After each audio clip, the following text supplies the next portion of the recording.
Hello guys, welcome to my channel. In this video, I'm gonna show you how to connect CJ Dropshipping to Shopify. It is a fast and easy tutorial.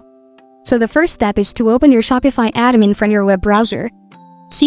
This allows you to focus more on marketing and growing your business, while leaving the operational aspects of your dropshipping business to CJ Dropshipping. So next, just click on App and type CJ Dropshipping and wait for it to open. Let's come here and open this. Since it's already installed, that's why there is an option like Open. So what you need now is to open your Shopify store.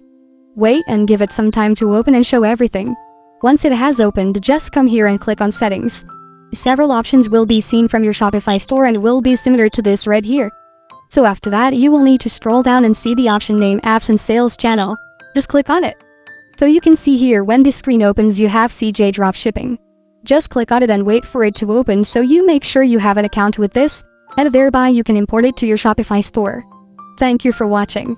If this video was helpful, please leave a like and subscribe to my channel for more videos like this, and click on that notification bell to never miss an update.